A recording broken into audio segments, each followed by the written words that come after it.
कुछ दिन पहले दिल्ली के पॉश इलाकों में से एक दिल्ली के ग्रेटर कैलाश इलाके में 35 साल के नादिर शाह, जो कि अफगान मुल्क का रहने वाला है, उसकी गोली मारकर हत्या कर दी गई। क्या नादिर शाह इतना बड़ा नाम था कि इसकी हत्या की प्लानिंग बैंकॉक से लेकर अमेरिका तक रचा गया? मैं जावेद हुसैन आपको नादिर शाह के इस पूरे हत्याकांड के बारे में बताने जा रहा हूं कि आखिर नादिर शाह की हत्या क्यों की गई। देश के सबसे बड़े गैंगस्टर्स लॉरेंस बिश्नोई, जो कि इस वक्त गुजरात के साबरमती जेल में बंद है, और सलाखों के पीछे उसने अपने एसोसिएट गैंगस्टर्स रोहित गोदारा से लेकर बैंकॉक और बैंकॉक से लेकर दिल्ली के मंडोली जेल, जहां की दिल्ली का दाऊद कहने वाला हाशिम बाबा बंद है, उसके इशारे पर दिल्ली के पॉश इलाके के एक जिम में, जो कि ग्रेटर कैलाश में है, वहां पर नादिर शाह नाम का एक शख्स जब बाहर निकलता है तो गोलियों से उसकी हत्या कर दी जाती है। इस पूरे वारदात में शुरुआत में ये लग रहा था कि नादिर शाह की हत्या किसी आपसी रंजिश या फिर किसी और वजह से हुई है, लेकिन जब खुलासा हुआ तो खुलासा सुनकर और देखकर सब कोई हैरान रह गए, क्योंकि नादिर शाह के हत्या के कुछ ही देर बाद बड़े गैंगस्टर, जो कि इस वक्त अमेरिका में बैठा हुआ है, लॉरेंस का सबसे बड़ा एसोसिएट रोहित गोदारा, इस बात की जिम्मेदारी लेता है एक पोस्ट के जरिए कि उसने नादिर शाह की हत्या की है, और जो भी उसके दुश्मन गैंग से हाथ मिलाएगा उसकी हत्या कर दी जाएगी। दरअसल कुछ महीनों पहले लॉरेंस बिश्नोई को दिल्ली पुलिस की एक यूनिट पूछताछ के लिए दिल्ली लाती है, और बताया जा रहा है सूत्रों के हवाले से कि वहीं पर लॉरेंस बिश्नोई को यह बोला गया था कि कुणाल छाबड़ा, जो कि इस वक्त दुबई में है और उसकी भी तलाश दिल्ली पुलिस को है, उसके खिलाफ गैर जमानती वारंट भी जारी किया गया है, वो दुबई में बैठा हुआ, और दिल्ली के कई अवैध कॉल सेंटर से लेकर कई अवैध जो सट्टा का कारोबार है उसमें वो शामिल है। उसने लॉरेंस बिश्नोई ने 5 करोड़ की एक्सटॉर्शन मांगा था, लेकिन नादिर शाह उसका बिजनेस पार्टनर है, और नादिर शाह को इस बात की भनक थी कि वो उसकी जो दोस्ती है वो दिल्ली पुलिस से लेकर कई बड़े गैंगस्टर से है जो लॉरेंस के अगेंस्ट है। उसके बाद वो उसे एक्सटॉर्शन देने से मना कर देता है। इधर लॉरेंस पे दबाव दिया जाता है, लेकिन लॉरेंस, जो सूत्र बता रहे कि पुलिस के पूछताछ में वो कहता है कि मैं अब 5 करोड़ नहीं, मैं अब 10 करोड़ जो है वो कुणाल छाबड़ा से मांगूंगा। इस 10 करोड़ के मांगने के बाद जिस तरीके से जो अब लॉरेंस बिश्नोई जो है वो अब कुणाल छाबड़ा और नादिर शाह का दुश्मन बन जाता है। उसके बाद टाइम मुकर्रर किया जाता है, टाइम उसके बाद से नादिर शाह की रैकी की जाती है। उसके बाद आजमगढ़ के शूटर और हरियाणा के शूटर मिलकर नादिर शाह की हत्या कर देते हैं।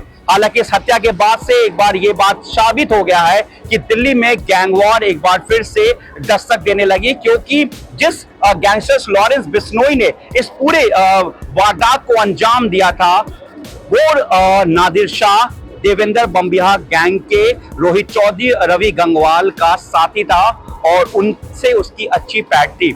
ये भी वजह एक है कि जिसको लेकर लॉरेंस नाराज चल रहा था, और जिस तरीके से लॉरेंस ने कहा कि 5 करोड़ नहीं अब तो 10 करोड़ लेंगे, और इसके साथ ही नादिर शाह जिस तरीके से लॉरेंस की आंखों में चुभ रहा था, ये भी वजह मानी जा रही कि इसी वजह से नादिर शाह की हत्या की गई। आपका नाम अतिथि शिक्षक है, आप मेहमान बनकर आओगे तो क्या घर पर कब्जा करोगे?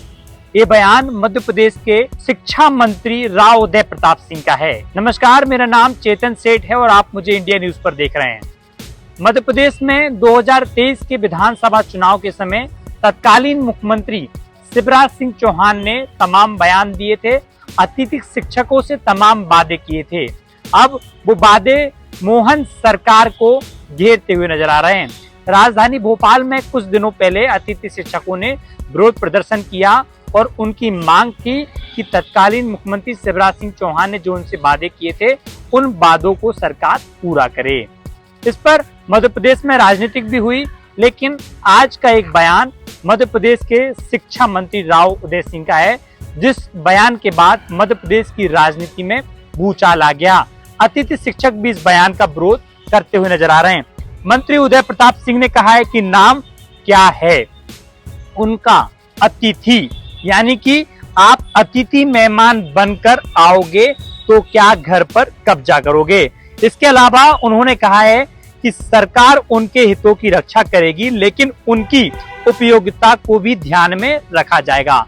बहरहाल मध्य प्रदेश की राजनीति में अब भूचाल आ गया है। अतिथि शिक्षक जो लंबे समय से सरकार को घेरने का प्रयास कर रहे थे, राजधानी भोपाल में भी प्रदर्शन किया था, अब वो सरकार के खिलाफ हो गए और सरकार से मांग कर रहे हैं और सरकार को चेतावनी दे दी है कि अगर सरकार ने उनकी मांगों को पूरा नहीं किया तो आने वाले समय में उग्र आंदोलन करते हुए नजर आएंगे। तेजस्वी यादव बिहार में नहीं करेंगे यात्रा, अब वो विदेश जाएंगे। जी हाँ, तेजस्वी यादव बिहार विधानसभा चुनाव से पहले बिहार की यात्रा पर निकले हुए हैं। आपको बताएं कि बिहार में 2025 में विधानसभा के चुनाव होने हैं, लेकिन तमाम राजनीतिक दल अभी से ही उसकी तैयारियों में जुट चुकी है। आरजेडी की तरफ से तेजस्वी यादव यात्रा पर निकले हुए हैं, तो बीजेपी जो है सस्ता अभियान चला रही है और जेडीयू की तरफ से भी बिहार के मुख्यमंत्री नीतीश कुमार एक बार फिर से यात्रा पर निकलेंगे। लेकिन आपको बताएं कि तेजस्वी यादव की जो यात्रा है ये प्रथम चरण में ही समाप्त हो रही है और इसके बाद जो है तेजस्वी यादव प्रथम चरण के बाद विदेश दौरे पर जा रहे हैं। आपको बताएं कि पूरी परिवार के साथ तेजस्वी यादव जो है दुबई जा रहे हैं। इस दौरान आप उनके इस यात्रा को बीच में ही खत्म करके दुबई जाने की बात को लेकर बिहार में सियासत भी काफी गर्म हो गई है। आखिर जेडीयू की तरफ से इसको लेकर क्या कहा जा रहा है, आपको बताएं कि जेडीयू की तरफ से तेजस्वी यादव के विदेश दौरे को लेकर कहा जा रहा है कि तेजस्वी यादव समझ चुके हैं कि बिहार की जनता ने उन्हें नकार दिया है। तेजस्वी यादव की ये जो यात्रा है ये फेल हो चुकी है और यही कारण है कि तेजस्वी यादव जो है अब इस यात्रा को बीच में ही छोड़ के विदेश दौरे पर जा रहे हैं और वो छुट्टियां मनाएंगे क्योंकि उन्हें रेस्ट चाहिए।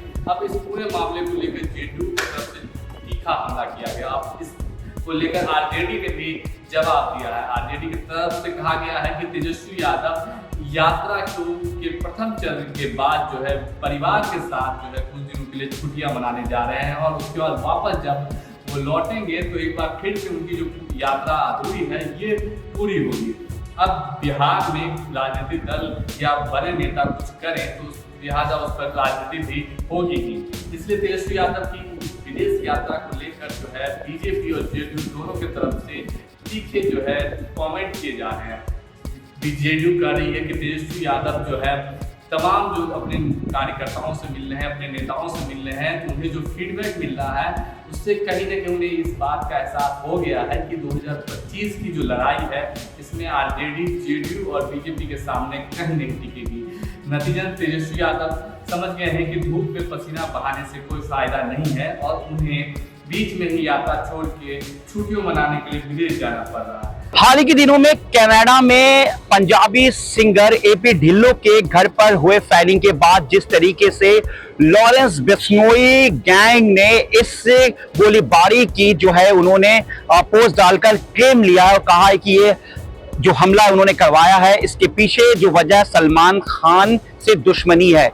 लेकिन सलमान खान और एपी ढिल्लों से हटकर अगर हम थोड़ा बात करें तो ये गैंगस्टर्स क्या वाकई इतने मजबूत हो गए हैं या खुद को इतना स्ट्रॉन्ग कर लिया या इनका नेटवर्क इतना फैल चुका है कि अब ये किसी से भी डर नहीं रहे हैं। पर ऐसा नहीं है। देश की टॉप मोस्ट जो एजेंसीज हैं एनआईए वो इस तरह के गैंगस्टर्स पर पूरी तरीके से नकेल कसने के लिए तैयार है और लगातार ऑपरेशन भी जारी है। हम आपको बता दें कि 34 ऐसे बड़े गैंगस्टर्स हैं जो इस वक्त हिंदुस्तान से भागकर 17 मुल्कों में वो इस वक्त छुपे बैठे हैं, जिसमें ब्राजील, जर्मनी, अजरबैजान, पुर्तगाल, हांगकांग, बैंकॉक ऐसे कई देश हैं जहां पर ये गैंगस्टर छुपे हुए हैं। लेकिन इसमें टॉप मोस्ट गैंगस्टर्स के अलावा कई ऐसे खालिस्तान के प्रतिबंधित संगठन के आतंकी भी हैं जो इस वक्त छुपे हुए हैं, जिसमें कहीं ना कहीं सबसे बड़ा बेस जो है वो पाकिस्तान है, कनाडा है और अमेरिका है। इसमें लॉरेंस बिश्नोई गैंग के साथ साथ आपको हम बता दें कि देवेंद्र बंबिया गैंग के भी कई बड़े गैंगस्टर्स हैं जो इस वक्त वहां पर छुपे हुए विदेशों में, जिसमें हर्षदीप सिंह ढल्ला, इसके अलावा लॉरेंस बिश्नोई की अगर हम बात करें तो रणदीप, इसके अलावा अनमोल बिश्नोई, इसके अलावा बब्बर खालसा इंटरनेशनल की बात करें तो उन्होंने पाकिस्तान में अपना बेस बना रखा है। हाल ही में जिस तरीके से देश की सेंट्रल एजेंसी एनआईए ने इस बात का खुलासा किया है और देश की खुफिया एजेंसी सूत्रों की माने तो 34 ऐसे बड़े गैंगस्टर्स हैं जो इस वक्त विदेशों में छुपे हुए हैं और कहीं ना कहीं खालिस्तानी आतंकी प्रतिबंधित संगठन के साथ मिलकर वो हिंदुस्तान को लगातार डैमेज करने की कोशिश कर रहे हैं। लेकिन देश की खुफिया एजेंसी और एनआईए सेंट्रल एजेंसी इस तरह के गैंगस्टर्स पे लगातार ऑपरेशन चला रही है और हाल ही के दिनों में एक 34 लिस्ट जारी किया है जो इस वक्त 17 देशों में छुपे हुए हैं और टॉप सूत्रों की माने तो तमाम देशों का नाम सामने आ चुका है जहां ये 34 गैंगस्टर्स छुपे हुए हैं। इनके नाम के साथ एजेंसीज ने खुलासा किया है कि ये टॉप 34 जो गैंगस्टर्स है जिसमें प्रतिबंधित संगठन आतंकी संगठन भी शामिल है वो इस वक्त उन 17 देशों में बैठे हुए हैं जिसको जल्द लेकर देश की सेंट्रल एजेंसी अपनी कार्रवाई करेगी। मासूम के साथ दरिंदगी की खबरें तमाम राज्यों से सामने आ रही हैं। मध्य प्रदेश के भोपाल में भी एक ऐसा मामला सामने आया है जहां 3 साल की मासूम के साथ स्कूल शिक्षक ने रेप किया है। नमस्कार, मेरा नाम चेतन सेठ है और आप मुझे इंडिया न्यूज़ पर देख रहे हैं। राजधानी भोपाल के कमलानगर थाने में एक निजी स्कूल के शिक्षक ने 3 साल की मासूम के साथ दरिंदगी की है। जब बच्ची घर पहुंची थी तो रोने लगी। ऐसे में जब मम्मी ने पूछा कि बेटा क्या हुआ, तो उसने बताया कि मुझे दर्द हो रहा है। तो पूछा कि दर्द कहाँ हो रहा है। जब बच्ची ने बताया कि मुझे प्राइवेट पार्ट में दर्द हो रहा है, यानी कि हाथ लगा के बच्ची ने बताया कि मुझे दर्द माँ यहाँ पर हो रहा है। जब उसकी माँ ने देखा तो वहाँ पर सूजन के निशान थे और ऐसा लग रहा था कि किसी ने उस लड़की के प्राइवेट पार्ट के साथ छेड़छाड़ की है। जब माँ स्कूल पहुंची बच्ची को लेकर और अपने पिता के साथ स्कूल के प्रबंधक से उस पूरे मामले की शिकायत की, लेकिन स्कूल प्रबंधक ने बच्ची की और बच्ची के माँ और बाप की एक ना सुनी। यही कारण है कि सोमवार को बच्ची के माँ बाप भोपाल के कमलानगर थाने में पहुंचे जहां पर पुलिस से शिकायत की, लेकिन बड़ी मशक्कत के बाद पुलिस ने इस पूरे मामले पर मामला दर्ज किया है। हालांकि ये बच्ची का मामला था, लेकिन आज जब हम कमलानगर थाने में पहुंचे तो यहाँ की पुलिस इस पूरे मामले पर कुछ भी बोलने को तैयार नहीं। तमाम पदस्थ पुलिसकर्मी भी किसी बात का जवाब नहीं दे रहे, केवल और केवल मना करते हुए नजर आ रहे हैं कि इस थाने में ऐसी कोई भी वारदात नहीं हुई। लेकिन मध्य प्रदेश भोपाल पुलिस की डीएसपी प्रियंका शुक्ला ने बताया है कि आरोपी को गिरफ्तार कर लिया गया है और उसको जेल भेज दिया गया है। ये भोपाल के कमलानगर थाने इलाके का पूरा मामला है जहां पर शिक्षक हैं कासिम रहमान जो कि आईटी की शिक्षा स्कूल में देते हैं। तो ऐसे में दरिंदगी की बात सामने निकल कर आई थी तो पुलिस ने इस पूरे मामले दर्ज किया, लेकिन थाने स्तर से इस पूरे मामले को दबाने का प्रयास किया जा रहा है। लेकिन इस पूरे मामले में मध्य प्रदेश के शिक्षा मंत्री उदय प्रताप सिंह ने भी बयान दिया है। उन्होंने कहा है कि शिक्षक को गिरफ्तार कर लिया गया है और उन्हें जेल भेज दिया गया है और ऐसे कोई भी शिक्षक या स्कूल होगा उस पर भी कड़ी से कड़ी कार्रवाई करने की चेतावनी दी है। ये न्यूज़ हम आप तक इसलिए पहुंचा रहे हैं ताकि आपके भी छोटे बच्चे होंगे, क्योंकि आजकल देखा जा रहा है कि बच्चियों के साथ दरिंदगी की खबरें इस तरीके से सामने आ रही हैं कि स्कूल के शिक्षक जिन्हें भगवान का दर्जा दिया गया है, जिन्हें गुरु का दर्जा दिया गया है कि वो स्कूल में जाकर हमारी शिक्षा, हमारा भविष्य तय करते हैं, वही शिक्षक छात्रों के साथ दरिंदगी करते हुए नजर आ रहे हैं। ऑपरेशन मेट्रो थोड़ी देर में शुरू होने जा रही है। हालांकि इसे मीडिया से कॉन्फिडेंशियल रखा गया था, लेकिन बाद में इसे मीडिया को भी इसमें शामिल किया गया। इसमें तकरीबन 50 से ज्यादा दिल्ली पुलिस सिविल में है और इसमें ड्रेस में भी है, यूनिफॉर्म में भी है। खुद डीसीपी मेट्रो जो है रामगोपाल सर वो इस वक्त यहाँ पर है, इस टीम को लीड करेंगे। इसमें कुछ स्टेशन जो है वो यहाँ पर स्टेशन में वो स्टेशन शामिल है जहां पे सबसे ज्यादा भीड़ भाड़ है और मकसद है सिक्योरिटी से लेकर टेररिज्म से लेकर दिल्ली पुलिस की उन महिलाएं जो रोज हजारों की तादाद में सफर करती हैं उनकी सुरक्षा को लेकर